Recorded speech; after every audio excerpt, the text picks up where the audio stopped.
दिल और दिमाग से परे इस दुनिया की सारी अच्छाइयाँ और बुराइयाँ भेद, मंदिर और मस्जिद के संगम पे, करुणा के अपार समंदर के बीच, रूह के गांव में एक इश्क था जो मतलब ही नहीं था।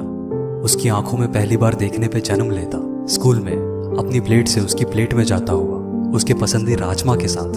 वो इश्क जो बेमतलब था, बस उसकी एक मुस्कुराहट का। शायद वो हकदार था, चुपके से उसकी बैग में चॉकलेट रखता, अकेले में उसकी हिफाजत करता, उसका ध्यान रखता और उसके डर को मिटा के उसकी उंगलियों से जा उलझता।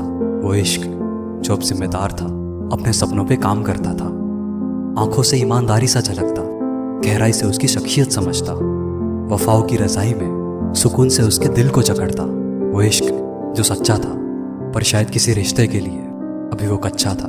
बेशुमार बन बेवकूफ़ी करता हुआ, हालातों से हारता हुआ, उसके बदलने पे सहमता हुआ।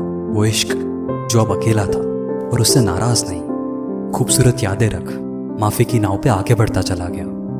पर एक दिन उसको टूटा देख, उसके बहते हुए हर आंसू से, उसकी दर्द भरी उन चीखों से एक होता हुआ, वही दर्द खुद अपने भीतर महसूस करता हुआ, उसको संभालने की लगातार कोशिश करता हुआ। वो इश्क जो मतलब ही नहीं था। इसीलिए तो वो बेझिझक कह पाता था कि चाहे कुछ भी हो जाए, तो कितने भी दर्द दे जाए, चाहे किसी और के साथ आगे बढ़ जाए, चाहे तू प्यार करे या ना करे, पर तेरे हर बुरे वक्त में जब भी तुझे मेरी जरूरत होगी, मैं तेरे साथ हूँ और हमेशा रहूंगा, मैं वादा करता हूँ। और अंगूठी स्वीकार कर उसके हाँ करते ही खुशियों से झूमता हुआ, उसका हाथ थाम 7 जन्म तक साथ निभाने का वादा करता हुआ, शादी के खूबसूरत से सफर में बनता हुआ। वो इश्क जो अब 7वें आसमान पे था, पर अपने नसीब से शायद वो अनजान था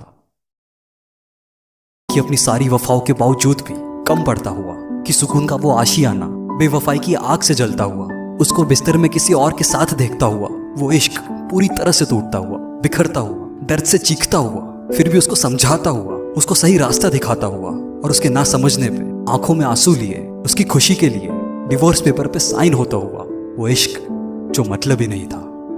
लेकिन सालों बाद बीमारी से उसके शरीर को तड़पता देख, अपना वादा निभाता हुआ, उसकी उल्टियां साफ करता हुआ, उसको नहलाता, उसको अपने हाथों से खिलाता, उसको फिर अपने पैरों पे चलता करता हुआ। वो इश्क जो बेमतलब था।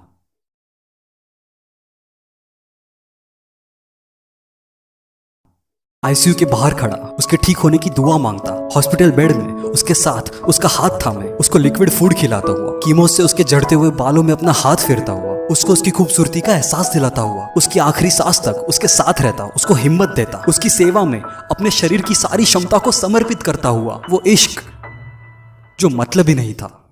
शायद इसीलिए तो वो इश्क था।